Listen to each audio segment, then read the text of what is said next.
besar timnas Indonesia di pundak Ivar Jenner. Shin Tae-yong dapat tambahan amunisi saat timnas Indonesia berhadapan dengan Arab Saudi, Selasa 19 Oktober malam WIB. Pada laga itu, sang pelatih bisa memainkan Ivar Jenner untuk mengisi lini tengah.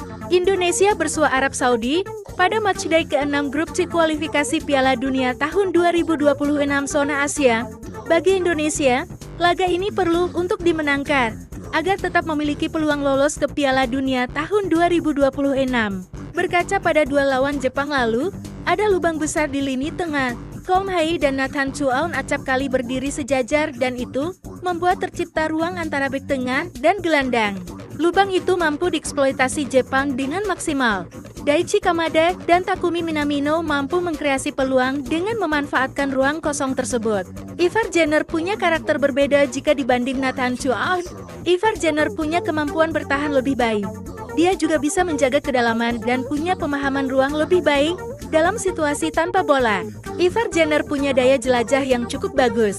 Dia bisa mengisi area yang mungkin ditinggalkan Tom Hae pada proses transisi dari bertahan maupun menyerang. Selain itu, Ivar Jenner juga punya menit bermain lebih banyak dibanding Nathan Chuaon. Pada level klub, faktor ini bisa sangat penting karena Ivar Jenner lebih terbiasa dihadapkan pada situasi di atas lapangan dan bisa mencari solusi saat mendapat masalah. Ivar Jenner merupakan pemain utama di klub Utrecht II yang bermain di Eerste Divisie. Hingga pekan ke-14, dia telah bermain pada 9 laga.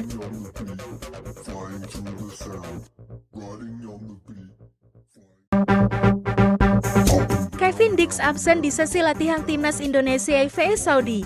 Sesi latihan tim nasional timnas Indonesia kembali berlangsung di Stadion Madia, Senayan, Jakarta pada Minggu 17 November 2024. Menariknya, tidak ada Kevin Dix dalam sesi latihan jelang melawan Arab Saudi di kualifikasi Piala Dunia tahun 2026 zona Asia tersebut. Menurut pemaparan manajer timnas Indonesia, Sumarji, Kevin Dix absen karena masih dalam pemeriksaan terhadap cedera yang dialaminya saat membela Garuda melawan Jepang.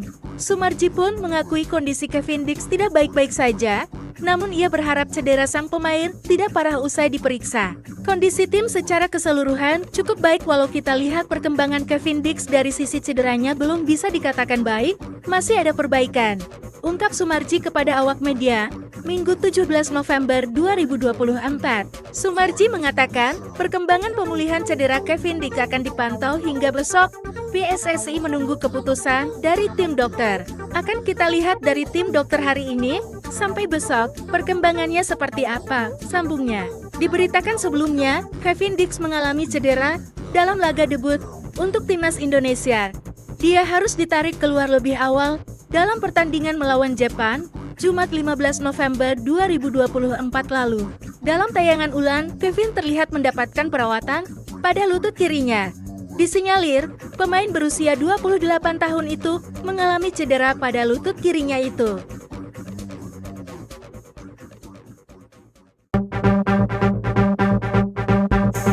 Optimis luar biasa oleh Romani soal timnas Indonesia. Pasca timnas Indonesia dibantai Jepang, Ketua Umum PSSI Erick Thohir langsung memastikan kembali ketersediaan oleh Romani mau atau tidak dinaturalisasi. Jawaban oleh sangat mengejutkan. Oleh Romani, pemain yang diproyeksikan menjadi striker timnas Indonesia, sedang dalam proses naturalisasi agar dapat memperkuat skuad Garuda melawan Bahrain dan Australia pada Maret tahun 2025. Erick Thohir pun memastikan langkah ini setelah bertemu dengan pemain tersebut pada Sabtu 16 November. Erick menjelaskan bahwa pertemuannya dengan Ole Romani dilakukan usai pertandingan. Dalam pertemuan itu, Erick menilai Romani memiliki potensi besar dan dedikasi yang tinggi untuk membela Indonesia. Ia pun menekankan bahwa kecintaan Romani terhadap Indonesia menjadi salah satu faktor penting dalam proses ini.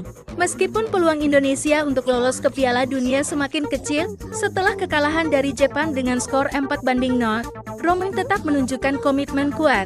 Ole Romani yakin dapat membawa perubahan positif bagi performa timnas di laga-laga berikutnya. Makanya setelah pertandingan, saya tanyakan lagi, kita kalah 4-0 dibantai Jepang. Yakin? Kata Erick Thohir mencontohkan obrolan dengan Ole Romani.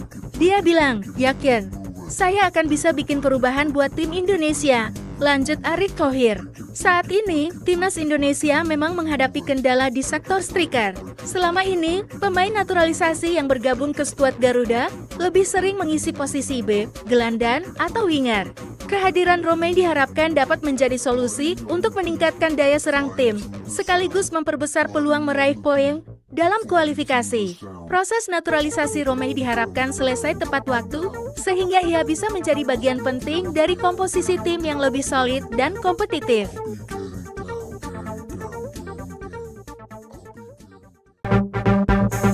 Tamparan dari timnas Jepang yang sadarkan timnas Indonesia. Timnas Indonesia dihajar timnas Jepang di kualifikasi Piala Dunia tahun 2026. Kekalahan itu dinilai menyadarkan skuad Garuda. Saat bertanding di Stadion Utama Gelora Bung Karno, Jakarta, Jumat 15 November 2024, Indonesia dikalahkan Jepang 0-4. Gol bunuh diri Justin Hubner, Takumi Minamino, Hidemasa Morita, dan Yukinari Sugawara yang menjadi penentu kemenangan Samurai Biru. Indonesia mengawali petualangan di kualifikasi Piala Dunia tahun 2026 ronde ketiga dengan baik.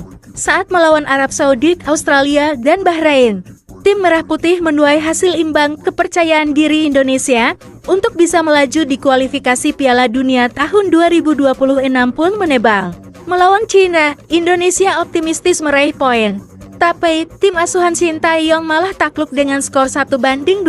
Jepang menambah derita Indonesia, bertanding di kandang sendiri, JHS malah kalah telak. Ada blunder yang dilakukan oleh kiper Indonesia, Martin Paes, hingga membuahkan gol Morita. ESPN menyebutkan bahwa Indonesia disadarkan Jepang mengenai kualitas yang dituntut agar bisa bersaing dengan negara-negara papan atas di Asia.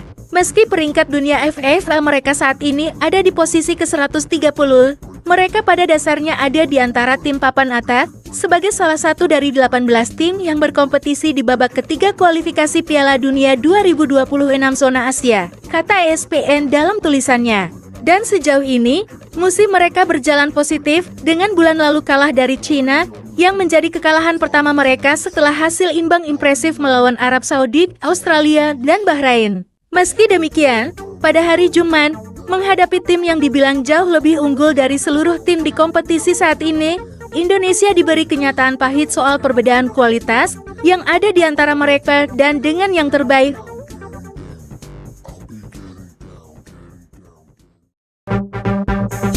Belak-belakan Sinteyong usai timnas Indonesia kalah dari Jepang.